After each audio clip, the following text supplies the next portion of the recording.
Hello and welcome to Voices of BlueScope, the podcast where we meet the people who work behind the scenes at BlueScope to create strength every day. I'm your host, Martin Feld. Thank you for listening. This time we're featuring an excerpt of a panel interview which was conducted by Michael Reay, Manager Corporate Affairs, with a group of BlueScope employees who have all participated in the Jawun program. Jawun is a not-for-profit organisation that places skilled people from various Australian companies and government agencies into Indigenous organisations. These participants bring their varied knowledge and expertise to support Indigenous leaders in achieving their own goals. The panel was part of an internal recruitment campaign and included 4 individuals: Lloyd Niccol, Technology Development Manager; Rachael Lew, Business Improvement Coordinator; Blake Tasker, Marketing Manager; and Jillian Noad, Innovation Portfolio Manager. They shared their own experiences as Jawun participants and encouraged others at BlueScope and beyond to apply for this meaningful program. Let's cross to that conversation now.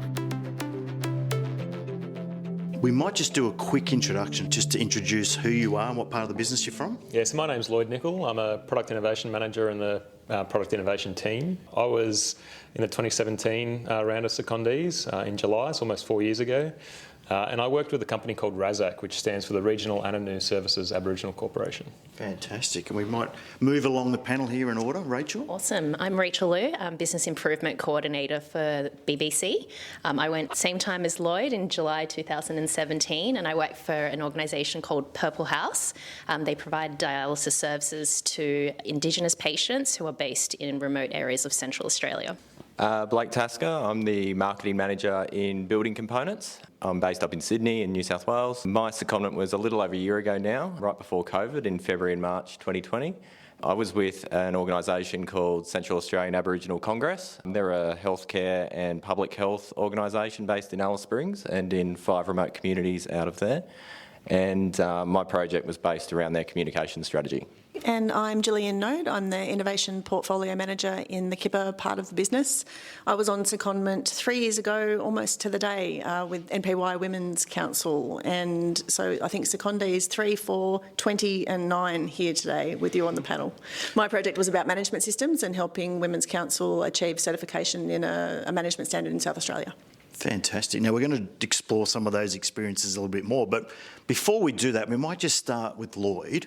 And if we can just explore, well, what is Jawun? For those who, the uninitiated like myself, what does it mean? You know, I didn't get my shirt. What's going on? So Jawun, the word actually means family in the Kuku Yalanji language, but it's an organisation that was established in 2001 and it seeks to build capacity and capability in Indigenous people by linking some of Australia's best talent from leading companies with Indigenous organisations. So you actually go on secondments for around 6 weeks, sometimes up to 12 weeks, and you're embedded in those companies to actually share your skills and expertise and build the capability of those organisations.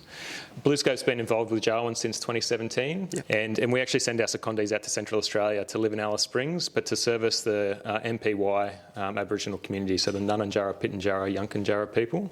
Fantastic. And those communities are spread right across Northern Territory, Western Australia and South Australia. I think there's 6,000 people spread across 350,000 square kilometres, so an area that's bigger than Victoria.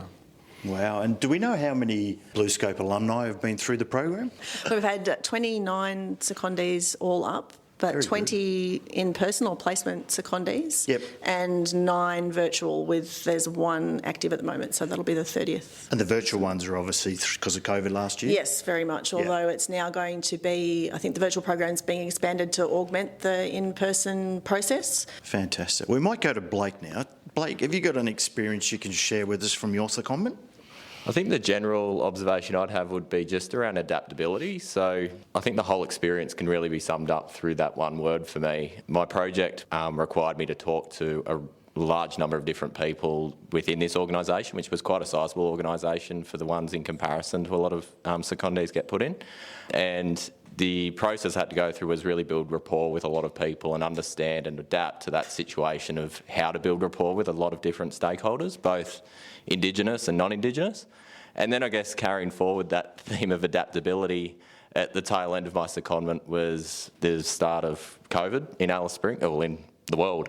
As a healthcare organisation, Congress had to really swing over to responding on the ground locally in Alice Springs as a local provider of healthcare to Indigenous people. So sitting back and actually observing how they adapted to that, complete out of the blue situation that was occurring came full circle for me. That just being adaptable was that real experience that I got out of being there. Very good. Lloyd, what can people expect when they go on a Jawun secondment if they were successful? So I guess there's a whole variety of different things that you do, but you would start off in your first week actually understanding and learning about Aboriginal culture. So you'll do some, cultural inductions. You'll spend some time with your host organisation understanding what they do and how they fit into the broader Indigenous landscape. You'll learn how to drive a four-wheel drive so you can actually get cool. in and around some of the areas you need to go to. You get a cool shirt. You do. You get a fantastic cool shirt. You get a little goodie bag. I think that comes with some fly repellent because you'll need that certainly during the warm months. Bit of sunscreen. Yeah, sunscreen. Hat. Yeah. Sometimes you do get a hat. I can't remember. I got a protein bar and a shirt, so not for the varies. whole 6 weeks. Yeah. Jeez. I think the goodie bags have got better over the last 3 or 4 years. Yeah, so you do all of those sorts of things in your first week, and then you work through your project brief and what you're trying to deliver. Then you've got 5 weeks to actually execute on that project. So whatever is required, and there's a whole variety of different organisations. We've got healthcare areas. We've got the MPY Women's Council, RASAC. And everyone does slightly different projects. It could be marketing, it could be business strategy. I did some work around building design. So, very diverse projects. So you do that work, and then in the last week, I suppose, you wrap it up, you hand over, you try and summarise what you've learnt, what the Aboriginal organisations have learnt, those sorts of things. But I guess some of the other activities you actually often, and I don't know whether this will be the case now given COVID, but you actually share an apartment with another secondee from a different organisation, so you get to meet other people.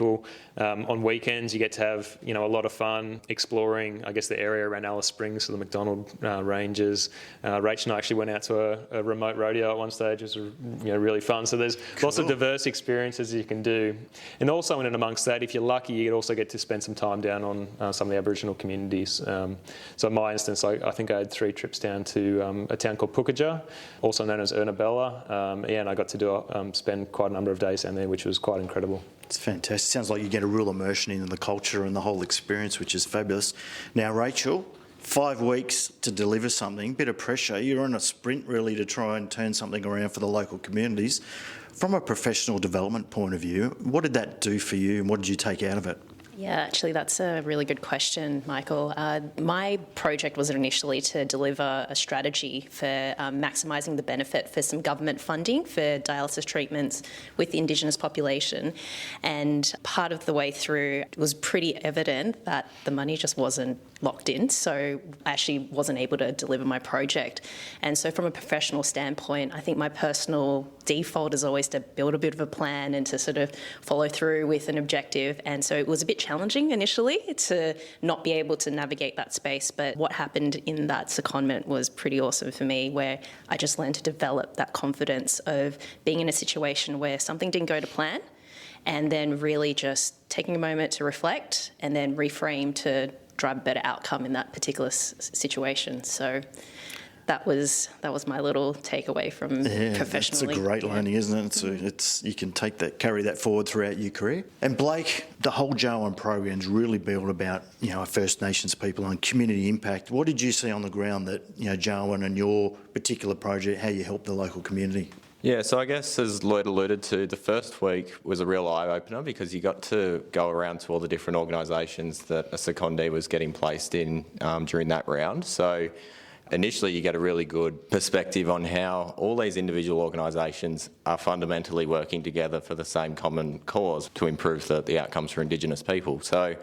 whilst there is a lot of evidence of progress and change that's happening, I guess the first week really opened my eyes around the fact that it is a real slow generational time frame before there will actually be really significant and improved outcomes for Indigenous people. But that's not to say that every small win that these organisations deliver isn't noteworthy and noticeable when you go and meet them all.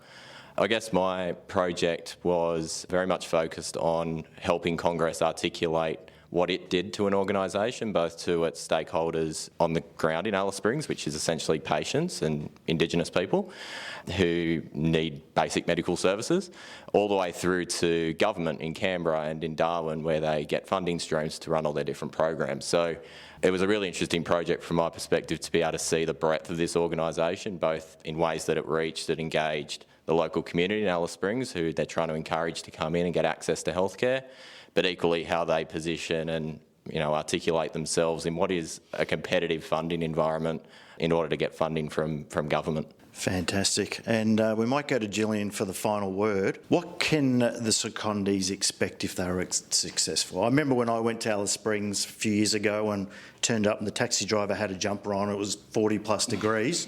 And I said to them, why are you wearing a jumper? It's 40 degrees. He said, that's still a bit chilly here. When it hits 45, I'll take it off. And so it's a good opportunity in the middle of winter to go head Alice Springs, isn't it? Well, it is, and I was very fortunate to be up there around this time of year when the flies aren't so bad and it's not quite so hot. But it is a very different experience than where most of us who work for BlueScope in Australia live.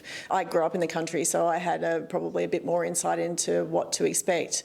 But equally, it certainly is remote from a lot of places, but it's not fully remote. So there are, your Woolies, your Kmarts, there's a heap of restaurants and so forth. So it's a large regional centre and there are a lot of facilities there. But equally, we learnt that, it was hard to get something posted to you and some of those things. So you need to be very prepared. And what we do as an alumni group is we'll assign the successful secondees a mentor from within the group. So you get to have a great chat about what we experienced and any tips and hints that we might have for people without giving the whole game away, because part of the 6-week experience is to work through that experience yourself in terms of living somewhere that you don't live in a different type of community. So lots of fun, and I always say I would go back if I could.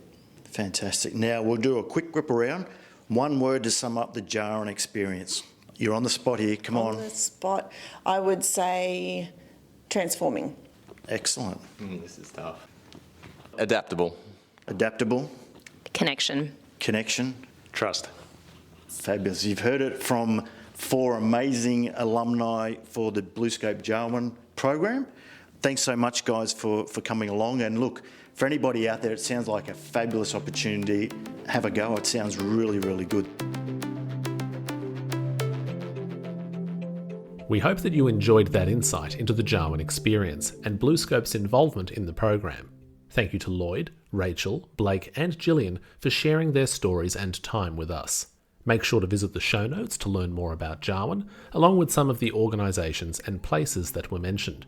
For other news and updates, go to bluescope.com, visit BlueScope on LinkedIn or follow @BlueScope on Twitter. Thank you for listening to the Voices of BlueScope podcast. Until next time.